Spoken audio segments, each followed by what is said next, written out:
তুই ওর দোষগুলো আড়াল করার চেষ্টা করিস না নীলাভ, কিংবা কোনোভাবেই ওকে বাঁচানোর চেষ্টা করিস না। আমার মেয়েকে খুন করার শাস্তি ওকে পেতেই হবে।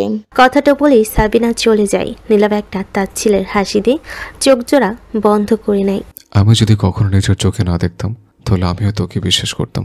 তোরও যদি তোর বিরুদ্ধে হাজার প্রমাণ থাকতো তবুও যেভাবে সাফন আঙ্কেল আর তাসিম ভাই তোকে বিশ্বাস করে। কিছুক্ষণ পর ডক্টর লুসি তরুর কেবিন থেকে বেরিয়ে এলো। নীলাভ একটা দম নিয়ে তার সামনে গিয়ে দাঁড়ালো। তাজিম, যারা আর সাফন এগিয়ে এলেন। ডক্টর, তরু আর বাচ্চারা ঠিক আছে তো? লুসি নিজের সার্জিক্যাল মাস্কটা খুলে শান্ত কণ্ঠে বলল, আপনাদের খুশির খবরটাই আগে দিয়েছি।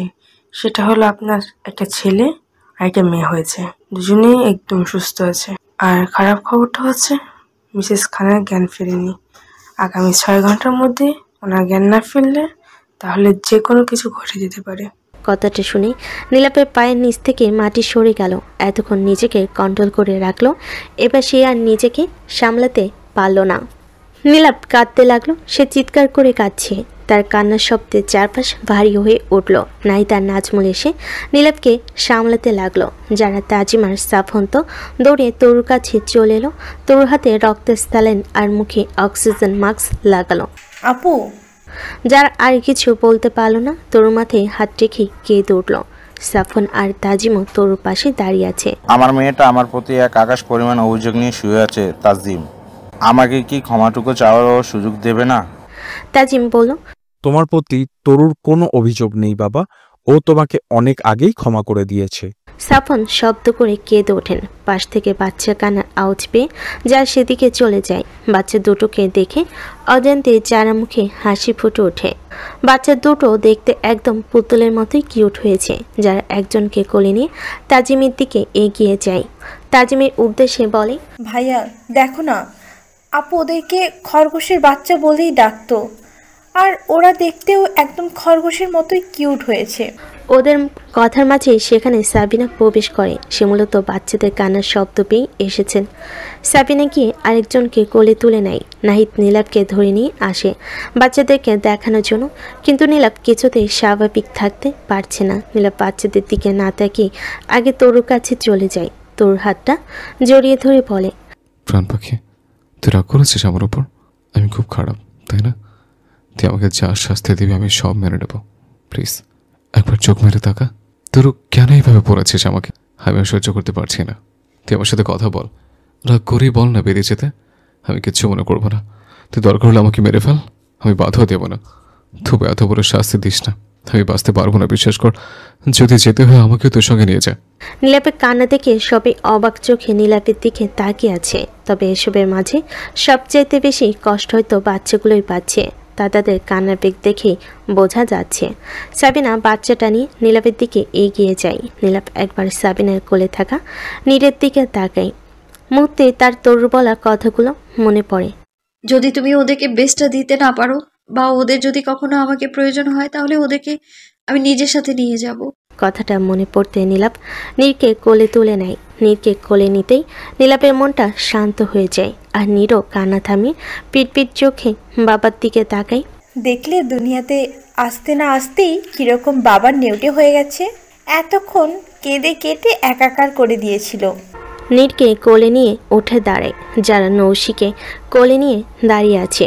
নৌশিকে দেখে তার খুব শান্তশিষ্ট মনে হলো, কিন্তু তখনই তাকে ভুল প্রমাণ করে দিয়ে নৌশি গলা ফাটিয়ে কেঁদে উঠল। নীলাপ দ্রুত পায়ে সেদিকে গিয়ে আরেক হাতে নৌশিকে কোলে তুলে নিল। নীলাপ কোলে নিতেই দুজনেই চোখ পিটপিট চোখে নীলাপের দিকে তাকিয়ে আছে। নীলাপ কান্নার মাঝে দুজনের কপালে কিস করলো। তারপর দুজনে কানের কাছে মুখ নিয়ে ধীরে সুস্থে আজান দিতে লাগলো। এদিকে নাহিদ যারা কাছে গিয়ে বলল, দেখলে একদম জিদানের মতোই হয়েছে। বাপকা বেটা বাপকা বেটি, তোমরা জন্ম দিয়েছো ঠিকই, কিন্তু দুনিয়াতে এসে ওরা আগে বাপকেই চিনেছে। যারা মুখ বাঁকিয়ে বলল, আগে আগে দেখো হোতা হ্যাঁ ক্যা। নাহিদ ভুরু কুচকে তাকালো। যখন পেটে টান পড়বে তখন সেই মাকেই দরকার হবে। তোমরা ওদের প্রিয়জন আর আমরা হলাম প্রয়োজন। প্রিয়জন যে কেউ হতে পারলেও প্রয়োজন সবাই মেটাতে পারে না, বুঝলে? কথাটা শুনে নাহিদ অবাক চোখে যার দিকে তাকিয়ে রইল। নীর আর নৌশি কিছুক্ষণের মধ্যে নীলাপের কোলে ঘুমিয়ে পড়ল। নীলাপ গিয়ে তাদের দোলনায় শুইয়ে দিল। বেলা 12টা। নীলাপ তরুর হাতটা ধরে বসে আছে। তরুর এখনো জ্ঞান ফেরেনি। নীলাপ নিঃশব্দে কেঁদে চলেছে। সেই সাথে বাচ্চা দুটো পাল্লা দিয়ে কান্নাকাটি করছে। সাবিনা নীর আর নৌশিকে কিভাবে সামলাবে বুঝতে পারছে না। যারা বলল, মা ওদের ক্ষুধা লেগেছে, বাচ্চা মানুষ একটু পরপরই ক্ষুধা লাগবে, সেটাই স্বাভাবিক। সাবিনা বিরক্তি ভরা চোখে যারার দিকে তাকালেন। দেখছো তো, আর্টিফিশিয়াল মিল্ক খাওয়ানোর চেষ্টা করছি, কিন্তু ওরা তো মুখেই নিচ্ছে না। এরকম করলে কিভাবে সামলাবো বলো তো? সাবিনা না পেরে নীলাপের কাছে গেল। বাচ্চা দুটো কাঁদছে, তুই ওদের কাছে না গিয়ে এখানে বসে আছিস? হ্যাঁ রে, তোর তো ওদের জন্য মায়া হচ্ছে না? নীলাপ মুখে কিছু না বলে তরুর হাতটা সাবধানে রেখে বাচ্চাদের দিকে এগিয়ে গেল। প্রথমে নৌশিকে কোলে নিয়ে খাওয়ানোর চেষ্টা করলো, কিন্তু কিছুতেই কিছু হচ্ছে না। নাহিদ এগিয়ে এসে বলল, ওরা খাচ্ছে না কেন সেটাই তো বুঝতে পারছি না। ক্ষুধা লেগেছে বলে কান্না করছে, কিন্তু খাচ্ছে না, আজীব।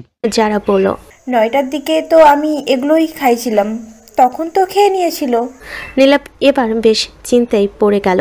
সে ডাক্তারকে ডেকে আনলো। ডাক্তার এসে চেক আপ করে বলেন, এতটুকু বাচ্চাকে সবসময় এসব আর্টিফিশিয়াল মিল্ক খাওয়ানো উচিত হয়নি। আই থিঙ্ক ওদের পেট ব্যথা করছে। নাহিদ বলে উঠল, আপনি এভাবে কেন বলছেন ডক্টর? যেসব বাচ্চাদের জন্মের আগেই মা মারা যায়, তারা কি এগুলো খেয়ে বেঁচে থাকে না? আমি সেটা একবারও বলিনি, তবে এগুলো খাওয়ালে এরকম সমস্যা হতেই থাকবে। বলে ডক্টর চলে গেলেন। নীলাপের অবস্থা নাজেহাল। একদিকে বাচ্চাদের সামলাতে হিমশিম খাচ্ছে, অন্যদিকে তরু চিন্তা এসে পাগল প্রায়। সাবিনা বলেন, নীলাপ, তোর অবস্থা ভালো ঠেকছে না, কিছু খেয়ে নে না বাপ। নীলাপ অসহায় চোখে মায়ের দিকে তাকালো। নৌশি কাঁদতে কাঁদতে ঘুমিয়ে গেছে, কিন্তু নিয়েকে কিছুতে রাখা যাচ্ছে না, কেঁদে চলেছে। ওদেরকে আমি রাখতে পারবো না মা, আমার মনে হয় এর জন্যই তোর অ্যাবর্শন করে ফেলতে চেয়েছিল। নীলাপের কথা শুনে সবে বিস্মিত হলো। নীলাপ এসব বলছে, কেউ যেন মানতেই পারছে না। নীলাপ শান্ত হও, আস্তে আস্তে ওরাও অভ্যস্ত হয়ে যাবে। ওদের কষ্ট হচ্ছে তোর, তোর বারবার বলেছিল ওদের যেন কষ্ট না হয়। আমিও বলেছিলাম ওদের কষ্ট হবে না। নীর কেঁদে চলেছে। নীলাপ অসহায় কণ্ঠে বলল, ওর হয়তো অনেক পেট ব্যথা করছে।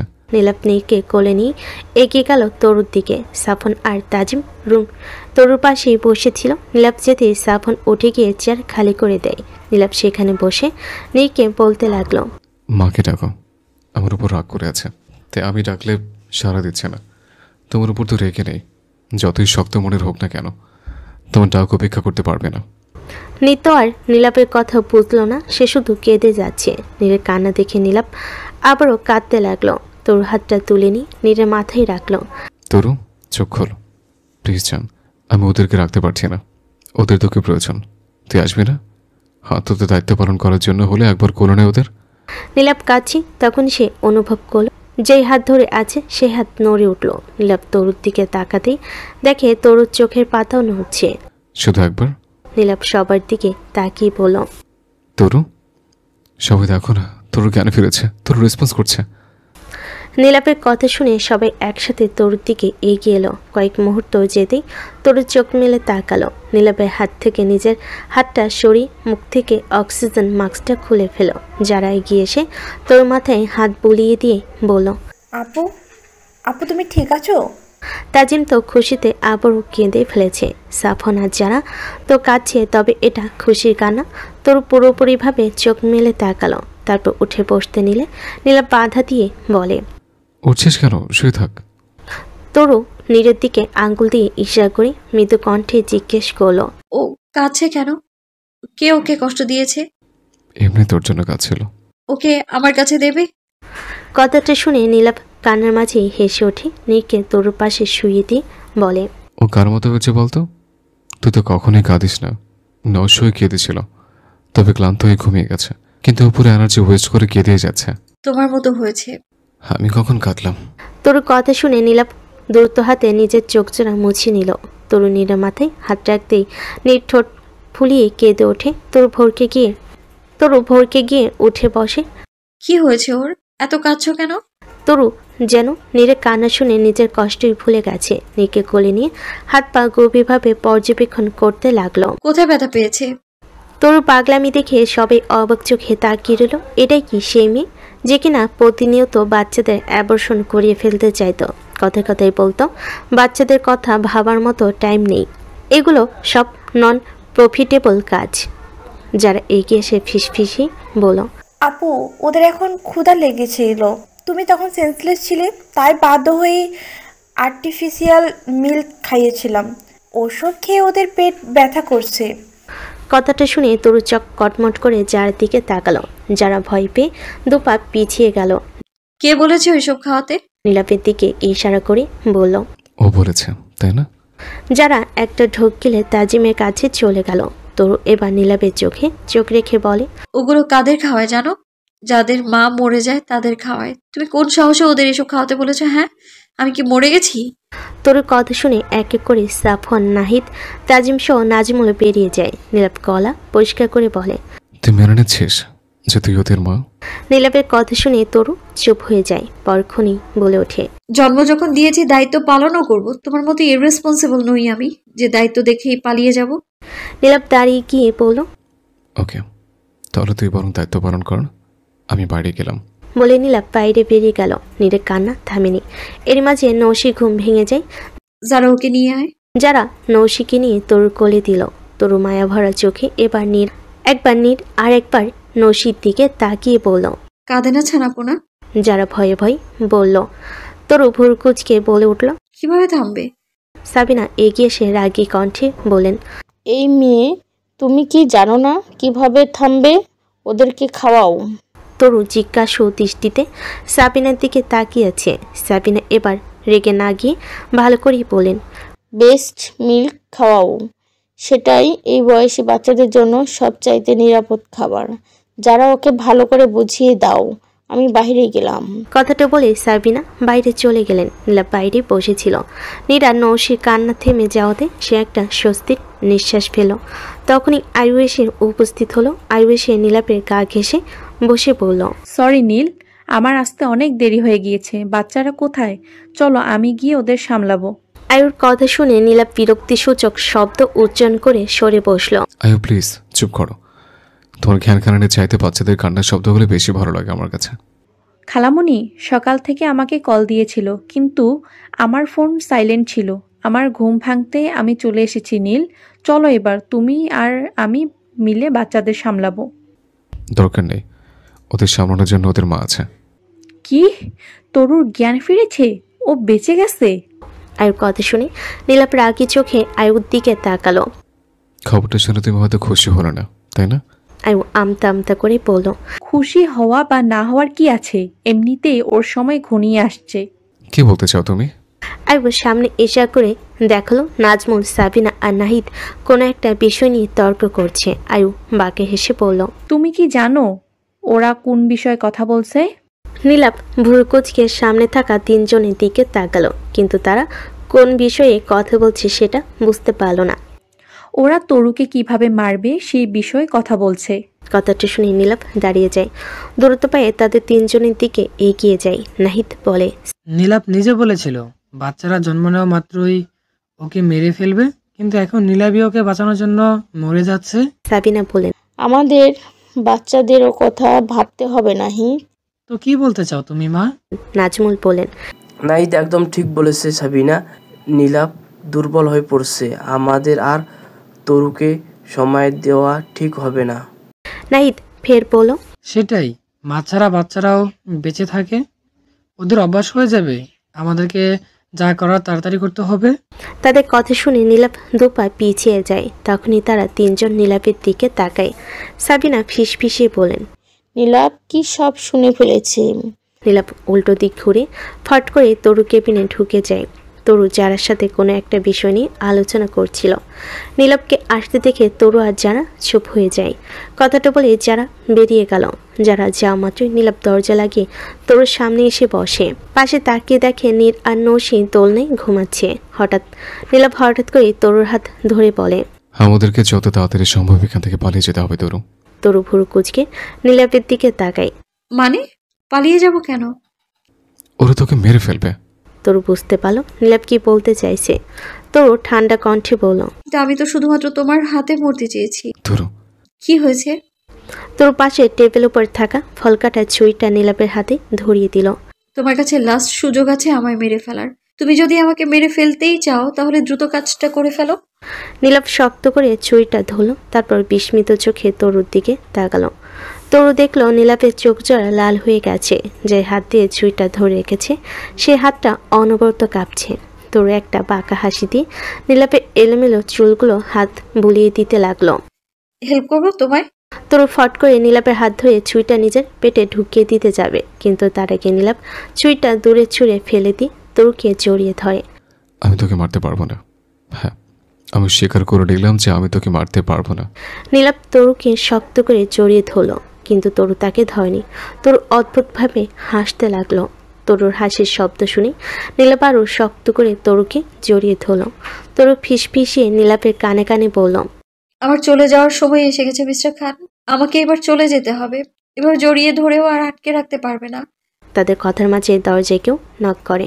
বেশ কয়েকবার নক করার পরও নীলাপ শুনল না যেন সে এখনো তরুকে জড়িয়ে ধরে আছে। দরজাটা খুলে দিয়ে এসো। নীলাপ অনবরত কাঁপছে, তার গলা শুকিয়ে আসছে। সে এখনই ভয় পাচ্ছে। এটা ভেবেছে এখন হয়তো কেউ এসে তরুকে তার কাছ থেকে কেড়ে নিবে। দরজাটা খুলে দাও।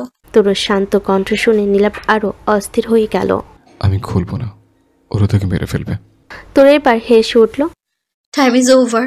আমাকে এখন আর কেউ মারতে পারবে না। শুধুমাত্র তোমাকেই মারার সুযোগটা দিয়েছিলাম আমি, কিন্তু আফসোস তুমি সেই সুযোগটা কাজে লাগাওনি। যাও দরজাটা খুলে দিয়ে এসো, নইলে ওনারা দরজা ভেঙে ফেলবে। তোর কথা শুনে নীলাপ অবাক চোখে তাকায়। তরু নীলাপের গাল স্পর্শ করে বলে, কি অবস্থা করেছো নিজের? মেহমান এসেছে, তাদের সামনে এইভাবে যাবে? নীলাপ কয়েকটা হিসকি তুলে শান্ত হয়ে তরুর পাশে বসলো। তুই জানিস কে এসেছে? হ্যাঁ জানি, ওনারা আমার মেহমান, আর তুমিও ওনাদেরকে অপেক্ষা করাচ্ছ। এটা কি ভালো দেখাচ্ছে? যাও গিয়ে দরজাটা খুলে দিয়ে এসো। দরজা অন্য পাশ থেকে দরজা লক করে যাচ্ছে, হয়তো এখনই ভেঙে ফেলবে। নীলাপ একটা বড় শ্বাস টেনে দরজার দিকে এগিয়ে গেল। হাত পা অস্বাভাবিকভাবে কাঁপছে। নীলাপ দরজা খুলে দিতেই আভিক, বিভান আর লিজা নীলাপের দিকে বিরক্তিকর দৃষ্টি নিক্ষেপ করলো। তারপর তাকে পাশ কাটিয়ে কেবিনে ঢুকে পড়ল। তাদের পিছিয়ে ছিলেন রাফিজ চৌধুরী, হারুন শিকদার আর আফজাল হোসেন। তাদের সাথে আরও কয়েকজন বডিগার্ড টাইপের লোকও ছিল। এতগুলো মানুষের মধ্যে নীলাপ শুধু আবিক, বিভান আর রাফিজ চৌধুরীকেই চিনতে পারল। বয়স্করা চেয়ার টেনে বসলো, আর বাকিরা দাঁড়িয়ে রইল। রাফিজ তোর দিকে তাকিয়ে বলেন, কেমন আছো সুইটি? তোমাকে এমন ক্লান্ত দেখাচ্ছে কেন? ওনারা কি তোমার ঠিক মতো দেখাশোনা করছেন না? তোর শ্বাস ফেলে বলল, নো ড্যাড, তুমি তো জানোই কেন আমায় এরকম দেখাচ্ছে। প্লিজ কুইন, ডেট দূরে থাকলো তোমার সব খবরাখবর রেখেছি। তো আমার নাতি নাতনি কোথায়?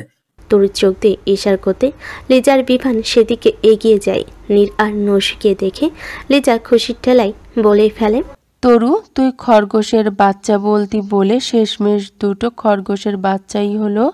কথাটা শুনে তরু কিছুই বলল না, কিন্তু নীলাপ বলে উঠল, একদম ওদের কিনে উল্টাপাল্টা কিছু বলবেন না, নইলে শিশু নির্যাতনের মামলা জেল খাটিয়ে ছাড়বো। নীলাপের কথায় লিজার হাসি থেমে গেল। নীলাপের সিরিয়াস কণ্ঠেই তাকে হুমকি দিয়েছে। বিভান আভিককে চোখের ইশারায় ডাক দিল। আভিকও না বুঝে তাদের কাছে চলে গেল। বিভান আভিকের কানে কানে বলল, দেখ তো চেক করে ওদের বায়াপার চেঞ্জ করে লাগবে কিনা। দেখ তুই নিজের এই কাজটা অন্তত ভালোভাবে কর, দেখবি তাহলে আলফা তোর ওপর খুশি হয়ে তোর প্রমোশন করে দেবে। কথাটা শুনে আভিক ভীষণ রেগে গেল, কিন্তু এরকম পরিবেশে সে কিছুতেই কিছু বলতে পারল না। তরু কেবিনে এত মানুষের উপস্থিতি দেখে খান ফ্যামিলি আর এহসান ফ্যামিলির প্রত্যেকেই বেশ অবাক হলেন। হারুন শিকদার আর আফজাল চৌধুরী তরু আর বাচ্চাদের দেখে বডিগার্ড নিয়ে কেবিনের বাইরে চলে গেলেন। রাফিজ এবার প্রত্যেকের উদ্দেশ্যে বলেন, আমি আমার মেয়ে রানা চৌধুরীকে নিয়ে নিজের সাথে নিয়ে যেতে এসেছি, কারণ আমি জানতে পেরেছি যে খান পরিবারের সদস্যরা আমার মেয়েকে মেরে ফেলতে চায়। বহুবার হুমকিও দিয়েছে। রাফিজ এবার তরুর দিকে তাকিয়ে বলেন, রানা, রেডি হয়ে নাও। তরু বেড থেকে নামতে নামতে বলল, আমি রেডি আছি ড্যাড, চলো। এরই মাঝে নাজমুল এসে বলেন, বিয়ে সাহেব, পুরো দুনিয়া জানে যে রানা চৌধুরী আমার মেয়ে। ওকে নিয়ে যাওয়ার অধিকার আছে আমার। তাছাড়া আমার মেয়েকে আপনাদের কাছে রেখে যাব কি মেরে ফেলার জন্য? নাহিদ বলল, রানা চৌধুরী আপনার মেয়ে, কিন্তু ও রানা চৌধুরী নয়, ও তরুলতা এহসান। ওর বাবাও এখানে আছে। নাহিদ এবার সাফওয়ান এহসানের দিকে তাকিয়ে বলেন, বাবা আপনি বলছেন না কেন যে ওই মেয়েটাই আপনার বড় মেয়ে তরুলতা এহসান? সাফওয়ান বলেন, আমার মেয়ে 13 বছর আগেই মারা গেছে, ও আমার মেয়ে নয়। কথাটা শুনে নাহিদ অবাক চোখে তাকায়। রাফিজ আবারও হেসে উঠলেন। আর কিছু বলবেন? সাবিনা এগিয়ে এলেন। ওকে আপনারা নিয়ে যেতে পারেন না, ওকে ছাড়া নৌশি কিভাবে থাকবে? তোর এবার সাবিনার দিকে তাকিয়ে বলতে লাগলো, আপনি আবার কবে থেকে ওদের নিয়ে ভাবতে শুরু করলেন শাশুড়িজি? তাছাড়া নীলাভ বলেছে যে ওদের আমাকে প্রয়োজন হবে না, ওদেরকে নীলাভই সামলে নেবে। কি নীলাভ পারবে না বলো? নীলাভ কিছুই বলল না, চুপচাপ দাঁড়িয়ে রইল। নাজমুল কিছু একটা ভেবে বলে উঠলেন, ও আমাদের বাড়ির বউ, ওকে আপনারা নিয়ে যেতে পারেন না। আর আপনাদের কি প্রমাণ আছে যে আমরা ওকে মেরে ফেলতে চেয়েছি? রাফিজ বললেন, প্রমাণ আপনারা নিচে। আপনারা কি গ্যারান্টি দিতে পারবেন যে আমার মেয়ে আপনাদের বাড়িতে সেফ থাকবে? রাফিজের কথার প্রতি উত্তরে সবাই চুপ হয়ে গেল। এরই মাঝে নীলাভ বলে উঠল, ওকে নিয়ে যান আঙ্কেল, আমি ওর হাজব্যান্ড, আপনি কোনো মতো দিলাম ওকে অনেক দূরে নিয়েছেন। কথাটা শুনে সবাই অবাক চোখে চেয়ে রইল নীলাভের দিকে। রাফিজ আর কিছু না বলে বেরিয়ে যেতে লাগলেন। সবাই এক করে বেরিয়ে গেল। সবাই শেষে তরু একবার নীলাভের দিকে তাকিয়ে ধীর পায়ে কেবিন ত্যাগ করলো। ওনারা সবাই চলে যাওয়া মাত্রই নাহিদ চেঁচিয়ে উঠল, আরও একবার আমার বোনের খুনি আমাদের হাত ফসকে বেরিয়ে গেল। এ নীলাভ, তুই না এসপি, তোর সামনে দিয়ে তোরই বোনের খুনি ওনারা নিয়ে চলে গেল আর তুই অনুমতি দিয়ে দিলি? বাহ রে বাহ। আইন আমাদেরকে খুন করতে শেখায় না ভাইয়া, খুনিকে শাস্তি দিতে শেখায়। নাজমুল বলেন, আর খুনির একমাত্র শাস্তি হলো মৃত্যু। সে শাস্তি দিতে হলে আবারও প্রমাণ করতে হবে যে তোরই খুনটা করেছিল, আর নয়তো তোরকে স্বীকার করতে হবে। কথাটা শুনে নাহিদ আর নাজমুল রাগি চোখে নীলাভের দিকে তাকায়। নীলাভ কিছু বলতে যাবে, তার আগে নীরা নৌশি কেঁদে ওঠে। নীলাভ দ্রুত পায় সেদিকে চলে যায় আর দুজনকে কোলে তুলে নেয়। নীলাভ কোলে নিতেই তাদের কান্নার বেগ কমে গেল, কান্না থামে না। সাবিনা আফসোসের সুরে বলেন, এইটুকু বাচ্চাদের রেখে কিভাবে ড্যাং ড্যাং করে চলে গেল, একটু মায়াও হলো না? এখন এদেরকে কিভাবে রাখবো আমরা, আর কি বা খাওয়াবো? আয়ু এগিয়ে এসে বলো, এই জন্যই বলেছিলাম জন্ম দিলেই মা হওয়া যায় না। আয়ু নীলাভের দিকে এগিয়ে গিয়ে বাচ্চাদের নেওয়ার জন্য হাত বাড়াতেই যারা তাকে থামিয়ে দেয়। প্রয়োজন নেই আয়া আপু, তোমাকে কষ্ট করতে হবে না, আমি ওদের খালা আছি না। সাবিনা বলেন, ও যখন নিতেই চাইছে দাও না নিতে, তুমি একা কয়জনকে সামলাবে? সাবিনার কথায় যারা আর কিছু বলতে পারল না, কিন্তু নীলাভ বাধা দিয়ে বলল, তোর যদি একবার জানতে পারে ওদেরকে আমি তোমার কোলে দিয়েছি, তাহলে ওদেরকে আমার কাছ থেকে নিয়ে যাবে। কথাটা শুনে সাবিনা সহ বাকি সবাই অদ্ভুত চোখে নীলাভের দিকে তাকায়। আয়ু তো রেগে মেগে কেবিন থেকে বেরিয়ে গেল। বাচ্চারা কেঁদে যাচ্ছে তো কেঁদে যাচ্ছে। সাবিনা এবার একটু মায়া হলো, সে এগিয়ে গিয়ে নৌশিকে কোলে নিলেন। তারপর নাহিদের উদ্দেশ্যে বলেন, ওদেরকে আর্টিফিশিয়াল মিল্ক খাওয়ানোর ছাড়া উপায় নেই। নাহিদ, তুই বরং দোকান থেকে সবচাইতে ভালোটা কিনে নিয়ে আয়। নাহিদ যেতে নিবে তার আগেই যারা বলে উঠল, দরকার নেই, আপু বারণ করে গেছে ওগুলো খাওয়াতে। সাবিনা রেগে গেলেন, হ্যাঁ তা তো করবেই, তোমার আপু তো শুধু থেকে ওদের মেরে ফেলতে চেয়েছে। মাঝখানে একটু দরদ দেখিয়েছিল বটে, কিন্তু ওনার ড্যাড আসতেই সেসব ভুলে নিজের কথাটাই ভাবলো। আপনি এভাবে বলছেন কেন মা? আপু এখানে থাকলে কি আপনারা তাকে বাচ্চাদের সাথে থাকতে দিতেন না? তা তো দিতেন না, উল্টো নাহিদ তো তাকে মেরে ফেলার জন্য প্রস্তুত নিচ্ছিল। নীলাভ এবার বেশ বিরক্ত। ভাইয়া তুমি যাও তো, ওদের জন্য খাবার কিনে আনো। কথাটা শুনে নীলাভ চমকে তাকালো। মেয়েটা তার ছেলে মেয়েকে নিয়ে এতটা ভাববে সে ভাবতে পারেনি। সাবিনা এবার একদম চুপ হয়ে গেল। যাওয়ার আগে আপু আমাকে সব বলে গেছে, তাই ওদের খাওয়া নিয়ে কাউকে ভাবতে হবে না বলে যারা নীলাভ আর সাবিনার হাতে দুটো ফিডার ধরিয়ে দিলেন। নাজমুল বলেন, এখানে থেকে কোনো কাজ নেই, চলো বাড়ি ফিরে যাই। ইস্ট ফরেস্ট এর সরু রাস্তা দিয়ে তিনটে কালো রঙের গাড়ি দ্রুত গতিতে ছুটে চলেছে। উদ্দেশ্য ওলফ স্কোয়াড প্যালেস। সবচেয়ে এগিয়ে থাকা গাড়িটার জানালা ভেদ করে তরু বাইরে তাকিয়ে আছে। বাতাসের তোড়ে তরুর সোনালি চুলগুলো উড়ছে। তরুকে এভাবে চুপচাপ বসে থাকতে দেখে রাফিজের ভালো লাগছে না। কুইন, তুমি বলেছিলে বলেই কিন্তু আমি তোমাকে নিয়ে এসেছি। তুমি কি আবার ফিরে যেতে চাও? তরু রাফিজের দিকে না তাকিয়ে বলল, নো ড্যাড, আমি আর কখনোই সেখানে ফিরে যাব না। তুমি শুধু ওদের সিকিউরিটির ব্যাপারে একটু বেশিই খেয়াল রেখো। সেই ব্যাপার নিয়ে নিশ্চিত থাকো। আর তোমার কথা মতো দুজন স্কোল্ড ফ্রেড অন মেন্ট পাঠানো হয়েছে আমার নাতি নাতনিদের খেয়াল রাখার জন্য। তরু হকচকিয়ে তাকালো। মেয়ে? রাফিজ মৃদু হাসলো। ওরা থার্ড ডেঞ্জার। রাফিজের কথা শুনে তরু এবার ঠান্ডা গলায় জিজ্ঞেস করলো, তারা কত পার্সেন্ট বিশ্বাসী ড্যাড? 100% কুইন।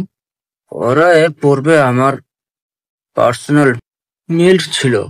তাছাড়া তুমি নীলাভের ব্যাপারেও নিশ্চিত থাকতে পারো।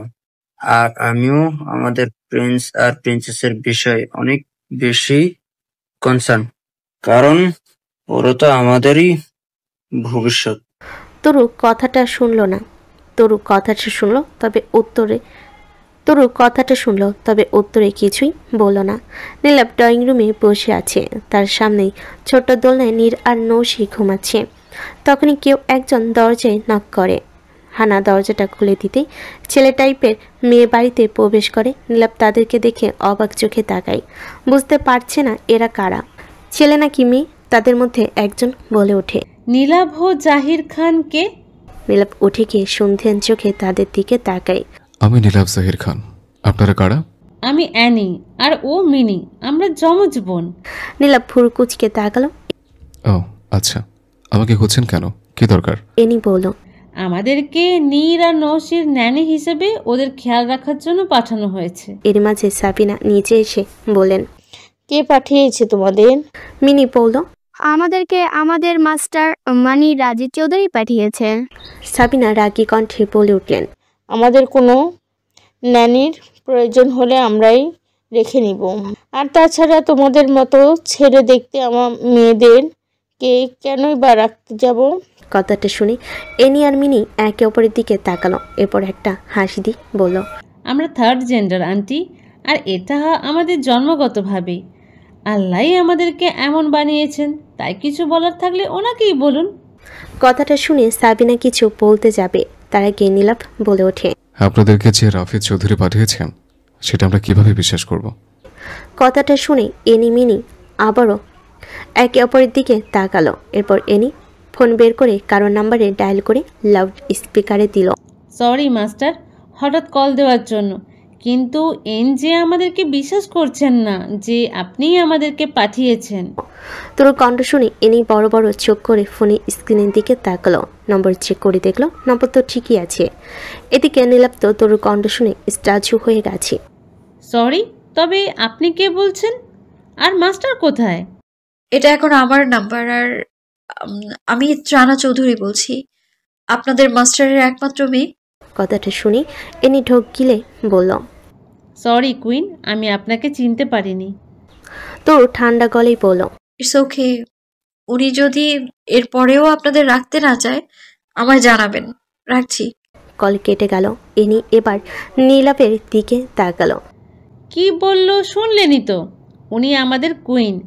যদি আমাদেরকে রাখতে না চান, কুইন কিন্তু অনেক বেশি রেগে যাবেন।